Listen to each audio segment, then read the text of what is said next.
In 2005, Miami was a city of sunshine, money, and dreams. Every day, new condos rose from the sand. Every night, real estate agents toasted to another million-dollar deal.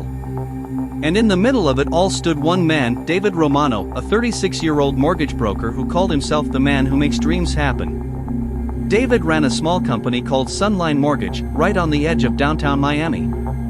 His pitch was simple, and it worked like magic. And people believed him. Single mothers, taxi drivers, waiters working double shifts. They all came to David desperate for a chance to own a piece of the American dream. But what they didn't know was that David's version of the dream was built on lies. Behind his charm and polished smile, David was forging income documents, faking pay stubs, and inflating bank statements. If someone made $30,000 a year, he'd write down $80,000. If they had no job at all, he'd invent one. And the banks, blinded by the housing boom, didn't ask questions. Every fake loan he approved earned him thousands in commissions. And with each signature, his greed grew bolder.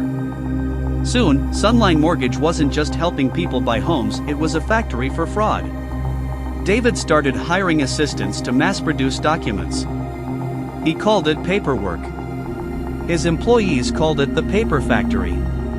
Within months, he was making more money than ever before. He bought luxury cars, took weekend trips to the Bahamas, and moved into a condo overlooking Biscayne Bay. To everyone around him, David Romano was living proof that hard work pays off. But behind the scenes, his empire was built on quicksand. He wasn't just faking numbers anymore, he was creating fake buyers. He paid people a few $1,000s to buy properties under their names. They never planned to live there.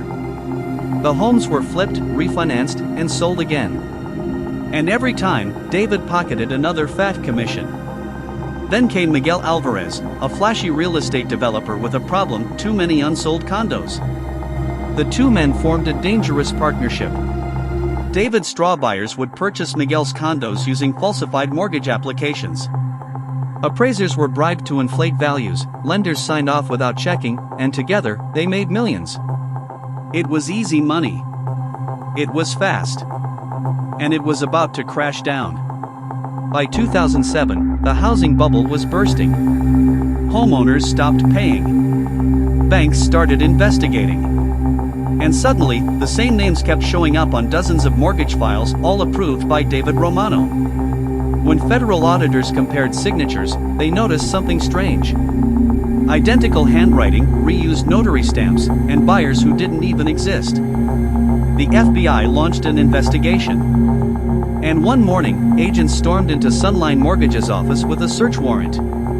Inside, they found over 300 fake loan files, falsified tax forms, and more than $8 million in fraudulent commissions.